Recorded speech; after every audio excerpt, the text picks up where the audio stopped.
vezes, a dor de não ver a minha barriga crescer, de amamentar alguém, Sei. é uma coisa que doeu e até hoje dói demais em mim. Eu acho que com isso, Padre Fábio, hoje eu voltei a morar com os meus pais, porque eu não consegui viver sozinha, eu tive uma depressão grave, eu precisei de tratamento, eu faço até hoje. Mas eu acho, eu me sinto perdida diante de várias situações. Porque é assim, para mim Deus é supremo. Ele é tudo, eu amo tudo que Ele faz, eu olho todos os detalhes que Ele construiu em volta de mim. Todas as vezes que eu abro a minha janela de manhã, eu olho o céu, eu olho o sol, ou quando chove. É tudo tão perfeito, e ao mesmo tempo eu olho para mim e sinto que eu não sei o que eu fiz e onde eu me perdi, porque eu não me sinto feliz. Aconteceu uma coisa muito ruim, essas 2 semanas eu te esperei com muita vontade, porque a minha sobrinha, ela é a única menina dos meus sobrinhos, são 3 homens e uma mulher. E desde quando minha irmã engravidou, eu transferi aquela gravidez como se fosse para minha barriga, sabe, Padre? Sei. Eu amei aquela criança dentro da barriga da minha irmã. E eu vi cada dia aquilo crescer e transformei aquela menina na minha filha. Eu não sei separar isso, sabe, Padre? E agora, nesse acidente trágico de avião, a gente perdeu as 4 pessoas. É o noivo dela, a irmã dele, o marido e a filhinha. Sim. Eu vejo a minha sobrinha muito triste, definhando. Eu tento me aproximar dela e ela se retrai de mim. Ela procura minha outra irmã e eu sinto a vida escapando no meio das minhas mãos. E tudo que eu sonhei desde quando eu era uma criança, eu queria casar para sempre, ter uma casinha simples, mesmo que fosse 2 quartos, uma sala e uma cozinha, mas que dentro desse lugar tivesse um monte de amor, tivesse carinho, tivesse tudo isso. E eu não consegui isso, Padre. Querida, Onde é que eu errei, eu não sei. não se trata da gente descobrir, né, o que a gente errou. Às vezes a gente é muito injusto quando a gente quer descobrir erros onde não houve erros.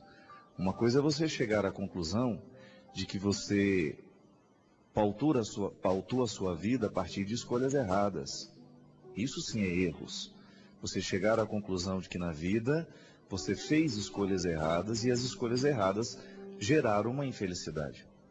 Outra coisa é você chegar à conclusão de que você não conseguiu o que você queria, e não significa necessariamente que você tenha errado porque não conseguiu. Não consegue pelos próprios limites que são próprios da nossa condição humana. Nós somos humanos, nós somos afeitos aos limites, o nosso corpo é limitado, assim como você estava dizendo, o sonho com a maternidade, né? O sonho com o desejo de gerar uma pessoa. Existem pessoas que trazem o limite físico. Claro que existem tratamentos, existem formas de você tentar buscar uma solução para isso. Cada um vai descobrindo o que deve, o que não deve, sendo orientado pelos profissionais da saúde ou até mesmo por uma pessoa que você confia. Mas é muito injusto da nossa parte a gente querer ficar descobrindo erros em lugares que não existem erros. Isso, gente, é muito interessante, não vale só para minha amiga que agora liga, mas para todos nós, que muitas vezes não sabemos lidar com os limites da própria vida. Há uma linha de terapia que eu gosto muito, que chama-se Antropologia do Limite, de um grande escritor norte-americano chamado Ricardo Peter. Ele tem toda uma literatura escrita, e ele é um doutor na área, professor norte-americano, que trabalha com muita seriedade a partir da questão do limite. E ele fala justamente que muita gênese de infelicidade está intimamente ligada à nossa incapacidade de assumir os nossos limites como pessoas. Você pode observar que o tempo todo a gente se projeta em situações ou até mesmo em desejos que são inatingíveis para nós. Nós muitas vezes queremos aquilo que nós não podemos ter. E isso é um pecado contra a nossa própria natureza humana. É interessante porque quando nós nos colocamos para projetar ou para alcançar metas para as quais nós não fomos feitos, nós não estamos capacitados, gera uma frustração dentro de nós e a gente quer saber onde foi que a gente errou. O erro talvez esteja em a gente querer aquilo que a gente não pode ter. Essa história de querer é poder, isso é mentira. Claro que muita coisa a gente luta e a gente consegue a partir da luta, mas existem muitas coisas que são contrárias. É a mesma coisa que um limão querer ser maçã. Faz parte do limão ser maçã? Não. A natureza ela é simples por causa disso, porque ela não desperdiça forças em querer ser outra coisa. Você já viu uma rosa conflituada querendo ser margarida? Deprimida no jardim? Eu não sou uma margarida. Não. A rosa floresce ao seu tempo, ela brota e morre ao seu tempo. Ela sabe o tempo certo de cada coisa. E ela não desperdiça forças em querer ser margarida. Muitas vezes nós vamos sendo infelizes é porque a gente não aceita a nossa condição. A gente fica querendo projetar para nós um papel que não pertence ao nosso roteiro. E aí, quando as situações acontecem e a gente vai identificando que em nós há uma frustração porque a gente não alcançou aquilo que a gente queria, a gente precisa ser muito honesto. Muitas vezes a gente não alcança o que a gente queria é porque a gente quis aquilo que a gente não deveria querer. Ou a gente quis e desejou aquilo que não era para nós. E você deixou de alcançar uma série de coisas que eram maravilhosas porque você se desviou de você mesmo. Cada vez que a gente sente que há um limite dentro de nós, respeita este limite. É a frase de Ricardo Petter que inclusive dá nome a um dos seus livros. Respeita os teus limites. E ele tem um outro título muito interessante, instigante. Livra-nos da perfeição. É uma oração que nós precisamos fazer todos os dias para Deus. Livra-nos desse desejo de ser perfeitos. Porque perfeitos nós não podemos ser, não. Podemos ser santos. Perfeitos, não. O conceito de perfeição é um conceito grego e é um conceito que nós o trouxemos para a nossa cultura e ele é amórfico. O grego considerava como perfeito aquilo que estava acabado. Então uma obra é perfeita a partir do momento que ela é irrepreensível. Pode ter santidade na vida humana a partir do momento que nós não podemos ser perfeitos? Você estará acabado algum dia na sua vida? Nunca. Por isso que nós não podemos identificar perfeição com santidade. Santidade é reconhecimento de limites e é potencializar as nossas virtudes. Mas aquela virtude não elimina o limite. O limite estará sempre presente dentro de nós. Por isso que nós nunca vamos ser perfeitos. Mas santos poderemos ser.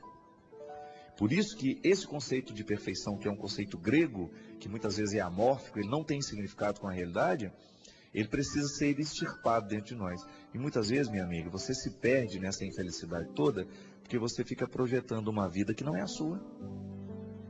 Eu nem falo dessa fatalidade que aconteceu, é terrível mesmo, um acidente que leva as pessoas que a gente ama, mas o cuidado que você precisa ter é com você mesma. De você ser capaz de ter uma honestidade e identificar dentro de você os seus limites e as suas possibilidades. Você tem duas perspectivas. Ou você se prende aos seus limites e você vai ser infeliz a vida inteira, ou você esquece um pouco esses limites. Apreende, mas depois vai parar de prestar atenção neles e vai colocar a sua atenção nas suas possibilidades. Pode ter certeza que é um jeito bonito de você gestar o mundo de novo, sem que ele precise passar pelo seu ventre. Maternidade não é apenas uma função biológica, é muito mais que isso. Por isso que a adoção é uma realidade muito concreta nos nossos dias, porque ela deixa de ser apenas uma função biológica, é também uma função social. E você, como pessoa, você tem a possibilidade de gestar esse mundo de novo, em cada pessoa que você encontra, que precisa de você. Um jeito bonito que a gente tem de curar as nossas angústias é a gente parar de pensar nelas e começar a prestar atenção em quem está do nosso lado, necessitando da nossa ajuda. Que Deus te abençoe nessa luta. Eu sei que não é fácil, mas ninguém nos prometeu que seria também. Ser gente dá trabalho. Ser gente é processo de lapidação, de retirar excessos, de você chegar ao essencial. Que geralmente quando a gente está com muitos excessos, a gente se desprende do que é essencial.